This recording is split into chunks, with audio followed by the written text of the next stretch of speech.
Salut les amis, j'espère que vous allez bien et que tout se passe bien chez vous. On va faire un petit récapitulatif de ces phases de poule qui se sont jouées justement lors de cette CAN 2023-2024 qui se joue en Côte d'Ivoire, pays d'hospitalité. Donc on va commencer avec le groupe A, petit récapitulatif groupe A, qui était composé de la Guinée équatoriale, Nigeria, Côte d'Ivoire et la Guinée-Bissau. Et sans surprise, la Guinée équatoriale, je dis sans surprise, c'était une grosse surprise même parce que c'était devant le Nigeria et le pays hôte, la Côte d'Ivoire. La Guinée équatoriale a surclassé tous ces pays-là pour s'ériger à la première place, 7 points devant le Nigeria et la Côte d'Ivoire. La Côte d'Ivoire va devoir attendre, ou alors a dû attendre jusqu'au bout, la dernière journée des phases de poule pour connaître son sort lors de ces phases de qualification pour le second tour. On continue avec le groupe B qui était constitué du Cap-Vert, Égypte, Ghana et Mozambique.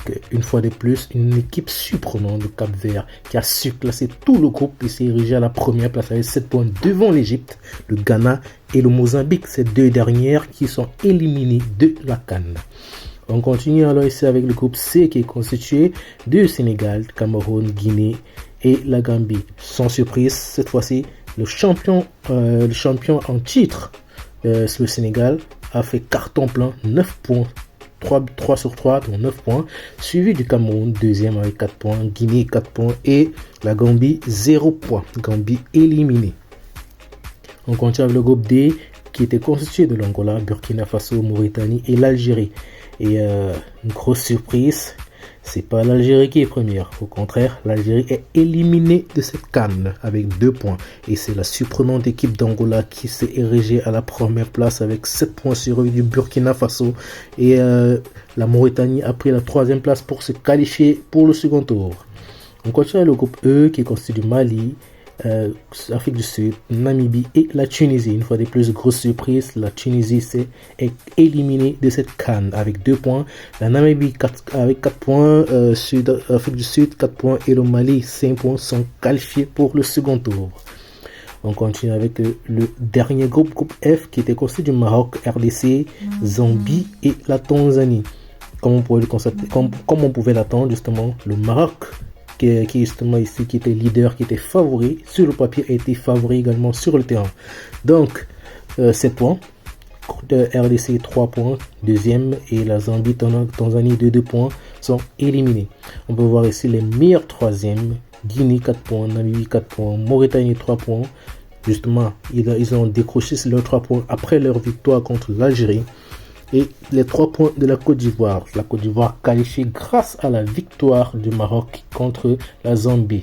Et justement, cette victoire contre le Maroc a été vraiment très appréciée par les Ivoiriens au point où la Côte d'Ivoire a illuminé le pont Ado, justement aux couleurs du Maroc pour les remercier de leur avoir permis de se qualifier en 8e de finale de cette CAN 2023. Un très beau geste de la part des Ivoiriens à l'endroit des Marocains.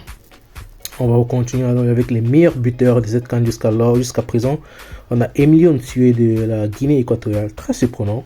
De base, je pense que c'est un défenseur 3 si je ne me trompe pas. Mais là, il est et en plus, il a 34 ans, qui s'est converti en attaquant. On peut voir 5 buts, chapeau. Bonaïdja 3 buts. Moustapha Mohamed 3 buts, Jordan Ayew 2 buts et Lamine Camara 2 buts. Malheureusement, Jordan Ayew et Bonaïdja ne pourront pas poursuivre cette course au titre du meilleur buteur de la CAN car ils sont déjà éliminés. On peut voir là ici le calendrier final de cette phase de poule. Toutes les équipes qui sont qualifiées pour le second tour de 8e de finale de cette CAN 2023. Et on va essayer de donner nos pronostics. Nigeria-Cameroun. C'est vrai, ça sera un match, une rencontre très très serrée. Pour moi, Cameroun va passer, sans souci. Je ne dis pas que ce sera facile, mais le Cameroun va passer. Après le sursaut d'orgueil qu'ils ont eu contre je pense, la Gambie, oui.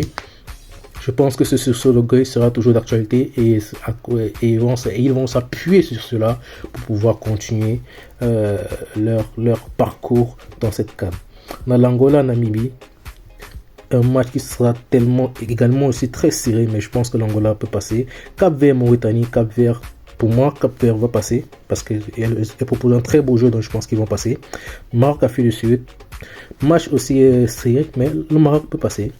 Mali, Burkina Faso, moi je mise sur le Mali, sans sous-estimer le Burkina Faso, mais le Mali a de très bonnes chances de passer. Sénégal-Côte d'Ivoire, je suis désolé pour les Ivoiriens, mais je pense que le Sénégal peut passer. C'est vrai qu'avec cette seconde chance qui a été donnée aux Ivoiriens, ils auront sur l'orgueil de pouvoir laver leur nom, laver justement leur honneur. Mais le Sénégal, je pense que quand il s'agit déjà des phases finales, il n'y aura pas d'amitié, il n'y aura pas de, je sais pas comment je veux dire ça, mais il n'y aura pas de tendresse là. Donc le Sénégal, Égypte, RD Congo, l'Égypte, espérons que l'Égypte va passer, ça c'est ce que je pense. Mais attention à RDC, Guinée équatoriale et Guinée Conakry, deux Guinées très en forme. On va voir ce qui va se passer. Et je pense que la Guinée-Conakry peut passer, mais il faut faire très attention à la Guinée équatoriale. Ça, c'est ce qui me concerne en ce qui concerne les pronostics pour ces huitièmes de finale. Et on continue parce que cette CAN a déjà commencé à laisser des plumes. On peut voir là des têtes commencent à tomber. Djamel Belmadi qui démissionne de son poste d'entraîneur de l'Algérie suite justement à cette nouvelle défaite de l'Algérie. Dans cette CAN justement face à la Mauritanie. Donc c'est la défaite de trop pour l'Algérie et Djamel Belmadi a posé sa démission. On continue et c'est officiel, Jean-Luc Gasset également, l'entraîneur de la Côte d'Ivoire, qui n'est plus le sélectionneur de l'équipe haute justement de cette CAN 2023. La Côte d'Ivoire jouera donc cette CAN avec deux entraîneurs, enfin avec un autre entraîneur quoi. Donc à voir ce que le prochain entraîneur ou bien le successeur de Jean-Luc Gasset proposera avec l'équipe de la Côte d'Ivoire. Une fois de plus, suite à l'altercation qu'il y a eu entre Walid Regragui et Chancel Mbemba lors de Maroc-RDC, on peut voir là, Walid Regragui est suspendu pour 4 matchs, donc 2 avec sursis, plus une amende suite aux accidents survenus à la fin du match Maroc-RDC. Moi, personnellement, je ne comprends pas, il faut qu'on donne un peu, qu'on s'éclaircisse sur cela, parce que si on donne des amendes justement à Walid Regragui, qu'on donne aussi des amendes à Chancel Mbemba parce qu'on ne sait pas ce qui s'est passé, personne ne sait. Donc ces amendes là qui tombent du ciel, on ne sait pas comment, sur quelle base ils ont pris. Donc ce qui est sûr, ils ont des informations que nous on n'a pas, qu'ils nous le disent quoi. Donc ça sert à rien de punir une personne, de laisser l'autre. Et ça c'est ce qui concernait justement la CAN. Et si vous ne savez pas, pendant que la CAN se jouait lors de cette dernière journée de CAN, il y avait la Coupe du Roi qui se passait en Espagne.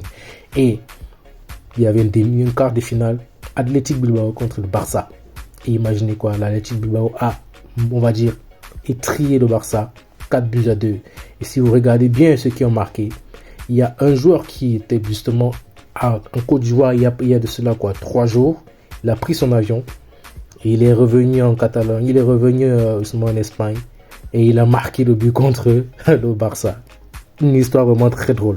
Iñaki Williams qui a été éliminé avec le Ghana, il a pris son avion direct, allez, San Mamés pour partir éliminer le Barça. Et on peut dire que c'est là que les frères Williams ont rendu la vie dure au Barça et ils ont éliminé le Barça. Donc pour vous dire que le Barça est tombé sur une très mauvaise proie. Et donc, pour se venger, je pense que Iñaki Williams, pour se venger de son élimination en CAN, s'est vengé plutôt sur le Barça en les éliminant de la Coupe du Roi. Bon, nous voici arrivés au terme de cette vidéo, les gars. J'espère que vous avez aimé. N'hésitez pas à vous abonner, partager, mettez un favori, likez, faites ce que vous voulez. Mais n'hésitez pas, portez-vous bien. Et surtout, à la suite, attendons la suite de la CAN. J'espère que tout se passera bien et qu'on continuera à s'amuser lors de cette CAN. Que le meilleur gagne, comme je le dis toujours. Ciao.